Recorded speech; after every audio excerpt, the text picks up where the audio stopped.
ભાવનગરના પાલીતાણાના હણોલ ગામે આત્મનિર્ભર મહોત્સવ 3 દિવસીય આત્મનિર્ભર મહોત્સવની આજથી શરૂઆત। કેન્દ્રીય મંત્રી મનસુખભાઈ માંડવિયાએ મહોત્સવમાં હાજરી આપી। તો મહોત્સવમાં ગ્રામીણ ઓલિમ્પિક જુવાર યાત્રા ગ્રામસભાનું આયોજન। જુવાર યાત્રા અમૃત સરોવર જશે, જ્યાં ગંગા મહાઆરતી કરાશે। આત્મનિર્ભર મહોત્સવમાં રાત્રિના સમયે રંગારંગ કાર્યક્રમોનું પણ આયોજન છે। આવતીકાલે ગ્રામીણ ઓલિમ્પિક અને પતંગ મહોત્સવ છે।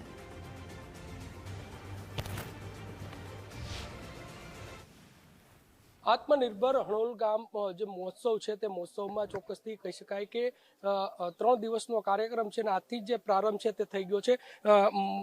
કેન્દ્રીય મંત્રી મનસુખભાઈ માંડવિયાનું ગામ છે અને ગામના જે લોકો છે એમાં પણ મનસુખભાઈના ભાઈ આપણી સાથે જોડાયા છે।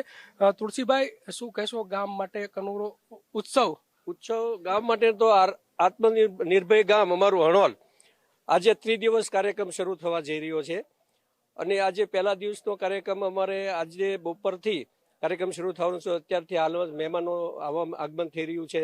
આજે મહેમાનો ઘણા જ આવવાના છે। તો કાર્યક્રમમાં આજનો કાર્યક્રમ અમારે એવો છે કે બપોરે 12 વાગે શિવરાજસિંહ ચૌહાણ આવવાના છે। શિવરાજસિંહ ચૌહાણ આવશે પછી અમારી જુવારયાત્રા નીકળશે। જુવારયાત્રા નીકળી અને ગામમાંથી નીકળશે અને અહીંયા સ્પોટ સુધી આવશે। વચ્ચે અમારા જે ગામના નવા જે કામો થયા છે એનું ખાતમુહૂર્ત અને લોકાર્પણ, જે નવા કામ થવાનું છે એનું ખાતમુહૂર્ત થશે અને જે કામ થઈ રહ્યા છે એનું લોકાર્પણ થશે।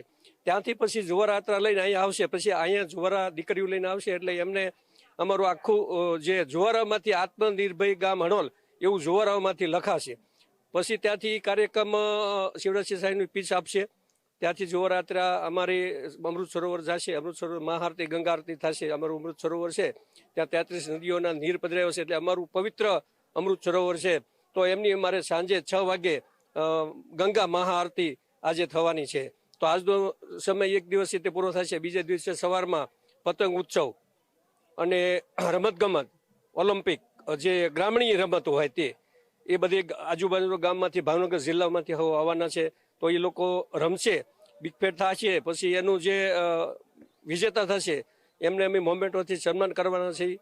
અને ત્રીજા દિવસે અમારો છેલ્લો દિવસનો કાર્યક્રમ 11 વાગ્યાનો સમાપનનો કાર્યક્રમ છે। સમાપન કરી અને અમારા કાર્યક્રમનો જે સમાપન કરશું। અસ્તુ ભારત માતા કી જય। ચોક્કસથી ગામડું કેવું હોય તે ની ઝાંખી છે તે અહીંયા જોવા મળતી હોય છે। તે પ્રકારના દ્રશ્યો પણ સામે આવ્યા છે। અહીંના જે નાગરિક છે એમની સાથે સીધો સંવાદ કરશું। મોટાભાઈ, શું નામ છે તમારું અને ખાસ તો આ ઉત્સવ જે પ્રમાણે મનાવવામાં આવી રહ્યો છે કેવી લાગણી અનુભવો છો ને ઉત્સવ વિશે કહેજો, 2 શબ્દ કહેશો। સંજય છું। અમારા ગામનું જે આજે ઉત્સવ થઈ રહ્યો છે એ સંપૂર્ણ આત્મનિર્ભર છે। ટોટલ ઇવેન્ટ ગામ લોકો જ કરી રહ્યા છે। ગામમાં દરેક સમાજ, અમારા ગામમાં 18 વરાણ છે। 18 વરાણ સાથે મળીને આ આખું કાર્યક્રમનું આયોજન કર્યું છે। સાહેબને કીધું છે કે સાહેબ આમાં તમે ચિંતા નહીં કરો, અમે આખું ગામ સાથે જોડાયા છે। તો આ તમામ જે કાંઈ વ્યવસ્થા કરી છે એ ગામ લોકોએ જ કરી છે। આમાં એક પણ ઇવેન્ટ કમિટી નથી। ગામની એક ઘરેથી ભાગીદારી છે। જે બહારથી મહેમાન લોકો આવવાના છે એ ગામ લોકોએ જ કીધું સાહેબ અમારા ઘરે આ મહેમાન આવવા દો, અમારા ઘરે મહેમાન આવવા દો। એટલે ગામની મહેમાનો જે આવે છે રોકાવાની વ્યવસ્થા પણ ગામ લોકોએ જ કરી છે। જે કાંઈ બાકીની જે વ્યવસ્થા દેખાય છે અહીંયા, ગ્રામીણ ઓલિમ્પિક છે જે આજથી શરૂ થઈ જશે, ગ્રામીણ બજાર છે જે ગામડાઓમાં શું વેચાઈ રહ્યું છે, કેવી રીતે જીવન નિર્વાહ કરે છે, એ ગ્રામીણ બજાર પણ આજના દિવસે જ શરૂ થઈ રહ્યા છે। આવી રીતે ખૂબ સારા ઉત્સવમાં સંપૂર્ણ લોકો, સુરત, અમદાવાદ, ભાવનગર, મુંબઈ, જ્યાં પણ હલવાસી ગામવાસી રહેશે એ બધા જ આવ્યા છે। ગામની દીકરીઓ પણ આજ લગભગ ગામની દીકરીઓ બધી આવી ગઈ છે આજે। તો ગામમાં ખૂબ સારો એવો માહોલ છે, ખૂબ ઉત્સાહ છે, સારું એવું વાતાવરણ છે।